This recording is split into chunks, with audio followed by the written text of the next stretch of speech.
हम हर साल कृष्ण जन्माष्टमी बहुत ही धूमधाम से मनाते हैं, लेकिन क्यों मनाते हैं, चलिए इसके पीछे की पौराणिक कथा आज जानते हैं।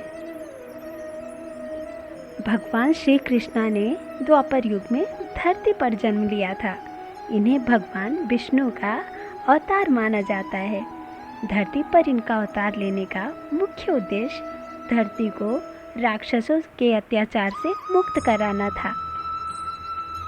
तो चलिए जानते हैं भगवान श्री कृष्ण की जन्म कथा के बारे में। बहुत लंबे समय पहले की बात है, जब धरती पर उग्रसेन नाम का एक राजा रहता था। उसका पुत्र बहुत ही दुराचारी था, जिसका नाम कंस था।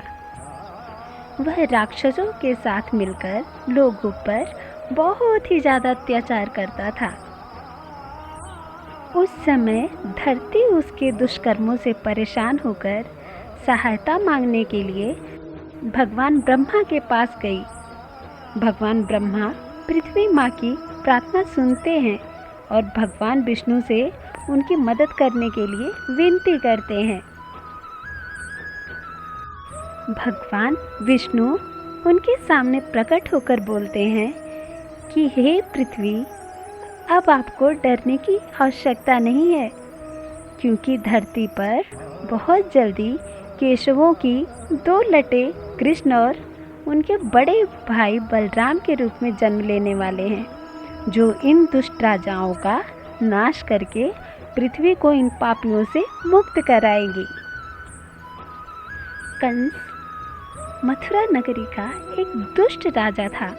वह बहुत ही निर्दयी था और वहाँ के लोगों पर बहुत ज़्यादा अत्याचार करता था, लेकिन उसे अपनी बहन देवकी से बहुत ज़्यादा स्नेह था। इसीलिए वह अपनी बहन की शादी बहुत ही धूमधाम से शूरसेन के पुत्र वासुदेव से करा दिया। यहाँ तक कि वह विदाई के दौरान वह अपनी बहन देवकी और वासुदेव के रथ को खुद ही हाँकने लगा। इसी बीच एक आकाशवाणी सुनाई देती है कि हे मूर्ख कंस, तू जिसके रथ को हाँक रहा है, इनका 8वां संतान ही तेरा वध करेगा। जिसे सुनने के बाद कंस गुस्से से भर जाता है और वह रथ रोक अपने म्यान से तलवार निकालता है और देवकी की हत्या करने के लिए आगे बढ़ता है। तभी वासुदेव उसके पैरों में झुक के गिड़गिड़ाने लगते हैं और कहते हैं कि हे कंस, तुम मुझे और देवकी को छोड़ दो। इसके बदले में हमारी जितनी भी संतानें होंगी, जन्म के तुरंत बाद ही हम तुम्हें सौंप दिया करेंगे। इसके बाद वह देवकी और वासुदेव की जान तो बख्श देता है, लेकिन उन्हें अपने कारागार में डाल देता है। देवकी ने कारागार में एक एक करके 7 संतान को जन्म दिया, लेकिन कंस ने उन 7 संतानों की हत्या कर दी। देवकी 8वें संतान को जन्म देने वाली थी। 8वें संतान की रक्षा के लिए भगवान ने एक लीला रची। गोकुल में वासुदेव के मित्र नंद जी रहा करते थे। उसी समय नंद जी की पत्नी यशोदा को भी संतान होने वाली थी।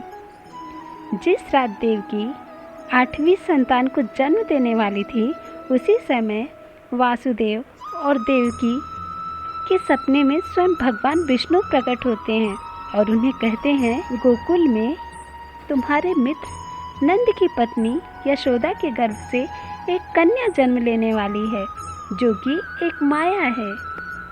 तुम्हें अपने इस 8वीं संतान की जान बचाने के लिए इसे उनके यहाँ सौंपना पड़ेगा और उस कन्या को यहाँ पर लाना होगा।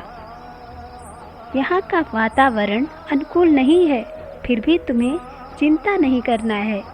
सभी पहरेदार सो जाएंगे, तब कारागार के दरवाजे अपने आप खुल जाएंगे। तुम्हें यमुना को पार करके गोकुल जाना है। श्री कृष्ण के जन्म लेते ही वासुदेव नवजात शिशु रूप श्री कृष्ण को सूप में रखकर कारागृह से निकल पड़े और अथाह यमुना को पार कर नंद जी के घर पहुँचे। वहाँ उन्होंने नवजात शिशु को यशोदा के साथ सुला दिया और कन्या को लेकर मथुरा आ गए। कारागृह के दरवाजे पहले की तरह फिर से बंद हो गए। जब कंस को सूचना मिली कि देवकी को एक संतान की प्राप्ति हुई है, तो उसने बंदी गृह में जाकर देवकी के हाथ से नवजात कन्या को छीनकर पृथ्वी पर पटक देना चाहा, परंतु वह कन्या आकाश में उड़ गई और वहाँ से कहा, अरे मूर्ख, मुझे मारने से क्या होगा? तुझे मारने वाला तो गोकुल में जा पहुँचा है। वह जल्द ही तुझे तेरे पापों का दंड देगा। कंस के अत्याचार दिन पर दिन बढ़ते गए और कृष्ण को ढूंढने के लिए तरह तरह के मायावी राक्षसों को भेजा, पर सब मारे गए। कंस को उसके मृत्यु का भय इतना सताने लगा कि उसने उस दिन जन्मे हुए सारे शिशुओं को मारने का आदेश दे दिया और बहुत सारे शिशुओं को तो मार भी दिया, पर श्री कृष्ण को नहीं ढूंढ पाया। कुछ सालों बाद कृष्ण ने कंस का वध किया और धरती को पाप रहित बना दिया। तो बोलिए, जय श्री कृष्णा।